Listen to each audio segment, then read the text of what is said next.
भाद्रपद मास भादों की शुक्ल पक्ष की सप्तमी तिथि के दिन संतान सप्तमी का व्रत एवं पूजन किया जाता है। इसे मुक्ताभरण व्रत और ललिता सप्तमी व्रत के नाम से भी कहा जाता है। इस दिन का व्रत महिलाएं अपनी संतान के लिए करती हैं। ऐसी मान्यता है कि इस दिन का व्रत करने निसंतान को संतान प्राप्ति होती है, संतान दीर्घायु होती हैं, उनके दुखों का नाश होता है और उनको आरोग्य की प्राप्ति होती है। इस वर्ष संतान सप्तमी व्रत 30 अगस्त 2025 शनिवार के दिन किया जाएगा। पौराणिक ग्रंथों के अनुसार इस दिन का व्रत करने से उत्तम संतान की प्राप्ति होती है। संतान के अच्छे स्वास्थ्य और उसकी लंबी आयु की कामना के साथ इस व्रत एवं पूजन को करने से संतान का सदा ही शुभ होता है। इस व्रत को करने सुख और सौभाग्य में वृद्धि होती है। व्रत एवं पूजन विधि। 1. संतान सप्तमी के दिन प्रातः काल जल्दी उठकर स्नानादि नित्य क्रिया से निवृत्त होकर स्वच्छ वस्त्र धारण करें। 2. फिर रसोई को स्वच्छ करके भोग के लिए खीर, पूरी, मालपुरे बनाएं। 3. तत्पश्चात पूजन की तैयारी करें। पूजा स्थान पर एक चौक बनाएं और उस पर भगवान विष्णु, भगवान शिव और माता पार्वती की प्रतिमा स्थापित करें। 4. एक तांबे के कलश में जल भरकर रखें और धूप दीप जलाएं। 5. भगवान विष्णु, भगवान शिव और माता पार्वती की प्रतिमा को दूध और जल से स्नान कराएं। फिर उन प्रतिमाओं पर चंदन का लेप लगाएं या तिलक करें। 6. तत्पश्चात अक्षत, फल, फूल, नारियल और सुपारी अर्पित करें। फिर संतान की रक्षा और सुरक्षा की कामना के साथ भगवान शिव को धागा बांधकर संतान सप्तमी व्रत का संकल्प लें। 7. पूजन के समय इस मंत्र का जाप करते रहें, ओम ह्री षष्ठी देव्यै स्वाहा। 8. खीर, पूरी और मालपुरे का भोग लगाएं। 9. फिर संतान सप्तमी की कथा कहें या सुनें। 10. उसके बाद वो धागा भगवान शिव के आशीर्वाद स्वरूप अपने हाथ पर बांध लें। कुछ स्थानों पर इस दिन मां ललिता के साथ भगवान शिव और स्कंद माता की पूजा की जाती है। साथ ही कुछ स्थानों पर यह व्रत षष्ठी तिथि के दिन भी किया जाता है, इसलिए वहां इसे ललिता षष्ठी और संतान षष्ठी व्रत कहा जाता है। परंतु पूजन की विधि वही रहती है। संतान सप्तमी व्रत कथा। हिंदू धर्म ग्रंथों के अनुसार एक बार भगवान श्री कृष्ण ने युधिष्ठिर को संतान सप्तमी के व्रत की कथा सुनाते हुए कहा कि यह व्रत योग्य संतान प्रदान करने वाला, उसकी रक्षा करने वाला और उसके दुखों का नाश करने वाला है। ऋषि लोमेश ने इस व्रत के विधान को मां देवकी को बताया था। भगवान श्री कृष्ण ने युधिष्ठिर को संतान सप्तमी की व्रत कथा सुनाते हुए कहा, हे धर्मराज, मैं आपको संतान सप्तमी के व्रत की कथा सुनाता हूँ, आप ध्यान से सुनिए। बहुत समय पहले अयोध्या नगरी पर राजा नहुष का राज था। वो बहुत ही प्रतापी और न्यायप्रिय राजा थे। उनकी रानी चंद्रमुखी बहुत ही सुंदर, सुशील और धर्मपरायण स्त्री थी। उनके राज्य में एक विष्णुदत्त नाम का ब्राह्मण अपनी भार्या रूपवती के साथ निवास करता था। रानी चंद्रमुखी और ब्राह्मणी रूपवती में बहुत अनुराग था। वो दोनों काफी समय एक दूसरे साथ बिताती थी। एक दिन वो दोनों सरयू नदी में स्नान करने के लिए गईं। उस दिन संतान सप्तमी थी।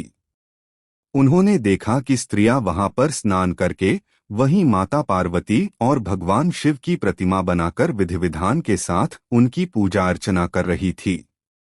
तब उन दोनों ने उन स्त्रियों से उस पूजा अर्चना के विषय में पूछा, तो उन स्त्रियों ने कहा, हे रानी जी, हम सुख सौभाग्य और संतान देने वाला संतान सप्तमी व्रत मुक्ताभरण व्रत कर रही हैं। इसमें हम भगवान शिव और माता पार्वती की पूजा अर्चना करके भगवान शिव को धागा बांधकर जीवन भर यह व्रत करने का संकल्प कर रही हैं। इस प्रकार उन स्त्रियों ने उनको उस व्रत की विधि के विषय में बताया। उन स्त्रियों से उस संतान देने वाले व्रत के विषय में जानकर उन दोनों ने भी भगवान शिव को धागा बांधकर जीवन भर उस व्रत को करने का संकल्प कर लिया। परंतु दुर्भाग्यवश वो दोनों ही संकल्पित व्रत करना भूल गई। परिणाम स्वरूप मरने के बाद उन्हें कुयोनियों में जन्म लेना पड़ा। उन विभिन्न योनियों में दुख भोगकर एक बार फिर उन्हें मनुष्य योनि प्राप्त हुई।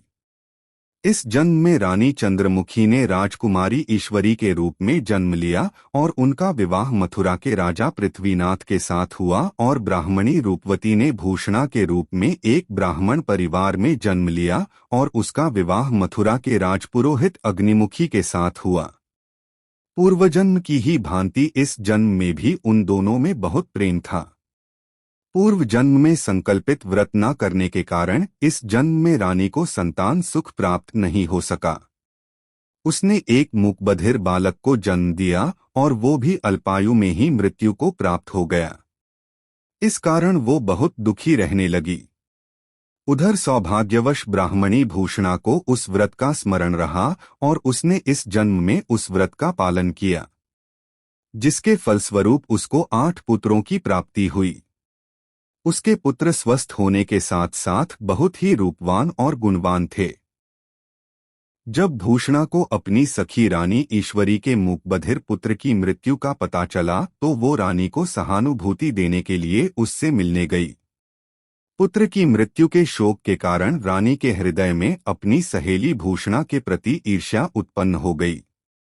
रानी ईश्वरी ने भूषणा के पुत्रों को मारने की इच्छा से उन्हें भोजन के लिए बुलाया और उन्हें भोजन में विष देकर मारने का प्रयास किया, किंतु उस व्रत के प्रभाव से भूषणा के पुत्रों पर उस विष का कोई प्रभाव नहीं हुआ।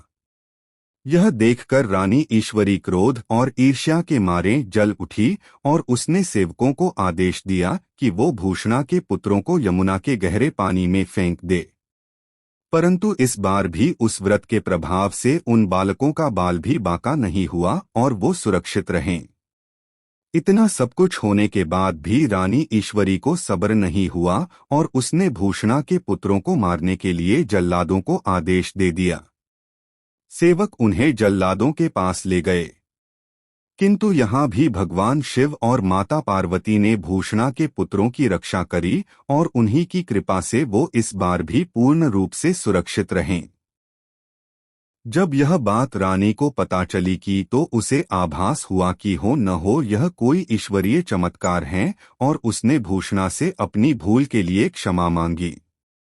रानी ने भूषणा को बताया कि उसने किस किस प्रकार से उसके पुत्रों को मारने का प्रयास किया, परंतु उसके पुत्र हर बार सुरक्षित रहें। रानी ने भूषणा से उसका कारण जानने चाहा। तब भूषणा ने रानी को पूर्वजन्म के उस व्रत का स्मरण कराया और उसे बताया कि वो दोनों पूर्वजन्म में सहेलियां थी और उन्होंने मुक्ताभरण व्रत का संकल्प लिया था, परंतु वो उसे करना भूल गई थी। किंतु इस जन्म में मैंने उस संकल्प को पूर्ण किया और मुक्ताभरण व्रत का पालन किया। यह सब भगवान शिव और माता पार्वती का आशीर्वाद है और उस व्रत का प्रभाव है जिसके कारण मेरे पुत्र हर विपत्ति से सुरक्षित रहें। भूषणा से यह सब कुछ जानकर रानी ईश्वरी को भी उस व्रत का स्मरण हो आया और रानी ने विधि विधान के साथ मुक्ताभरण व्रत करना प्रारंभ कर दिया। उस व्रत के प्रभाव से रानी को भी एक स्वस्थ और सुंदर पुत्र प्राप्त हुआ। तभी से स्त्रियां संतान प्राप्ति और उनकी रक्षा के लिए यह संतान सप्तमी व्रत करती हैं। इसी तरह का और भी धार्मिक स्टोरी सुनने के लिए हमारे चैनल को सब्सक्राइब करें और कमेंट्स में हर हर महादेव अवश्य लिखें।